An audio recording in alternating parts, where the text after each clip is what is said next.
ధన్యవాదాలు speaker sir governor గారి ప్రసంగానికి ధన్యవాదాలు తెలిపే తీర్మానాన్ని ప్రతిపాదిస్తూ వేముల వీరేశం గారు, సెకండర్ కింద ఎన్ఎం శ్రీనివాస్ రెడ్డి గారు సమర్థిస్తూ వారు ప్రసంగించడం జరిగింది. అదేవిధంగా ఈ చర్చలో బీఆర్ఎస్ పార్టీ నుంచి డాక్టర్ పల్లా రాజేశ్వర్ రెడ్డి గారు, భారతీయ జనతా పార్టీ నుంచి పాయల్ శంకర్ గారు, ఏఐఎంఐఎం నుంచి శ్రీ అక్బరుద్దీన్ ఓవైసీ గారు, సిపిఐ నుంచి కూనంనేని సాంబశివరావు గారు వివిధ అంశాలను ప్రస్తావిస్తూ వారు మాట్లాడినారు.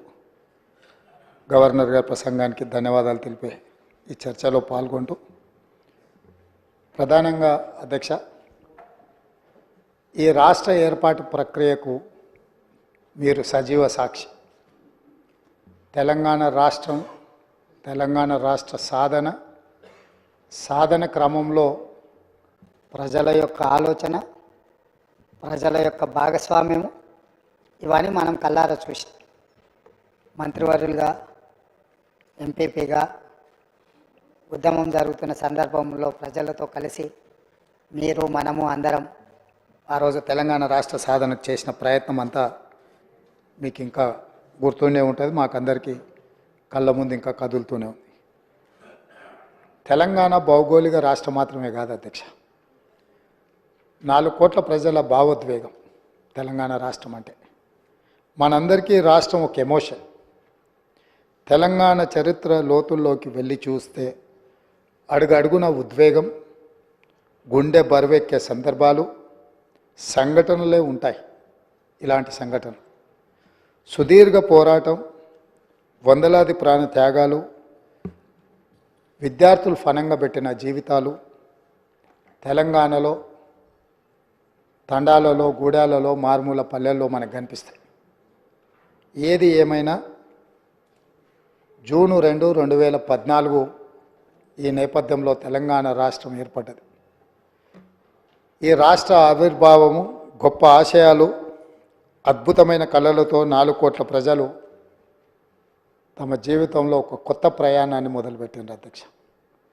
ఎన్నో ఆకాంక్షలు, ఎన్నో ఆలోచనలతో 60 సంవత్సరాల సుదీర్ఘ పోరాటంలో కన్న కళలను నిజం చేసుకోవాలన్న ఆలోచనతో, ఉజ్వల భవిష్యత్తు ఉండాలని, బడుగు బలైన దళిత గిరిజన మైనారిటీ వర్గాలు, మహిళలు తమకు రక్షణ ఉంటుందని, తమ జీవితాలలో వెలుగు వస్తుందని, తాము ఆశించిన, తాము సాధించుకున్న తెలంగాణలో తమ కళలు నెరవేరుతాయని ఆకాంక్షించారు అధ్యక్ష.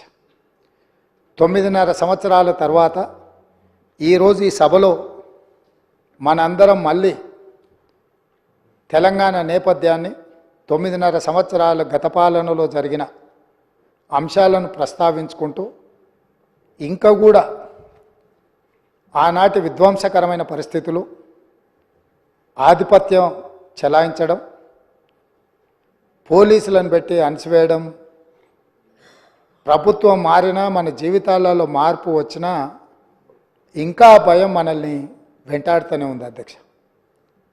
ఎందుకు నేను ఈ మాట చెప్తున్నా అంటే, ప్రజలు వ్యక్తులకు, కుటుంబాలకు వ్యతిరేకంగా స్పష్టమైన తీర్పునిచ్చి మీ విధానాలను, మీ ఆలోచనలను, మీ విధ్వంసకరమైన ధోరణిని మేము తిరస్కరించినము.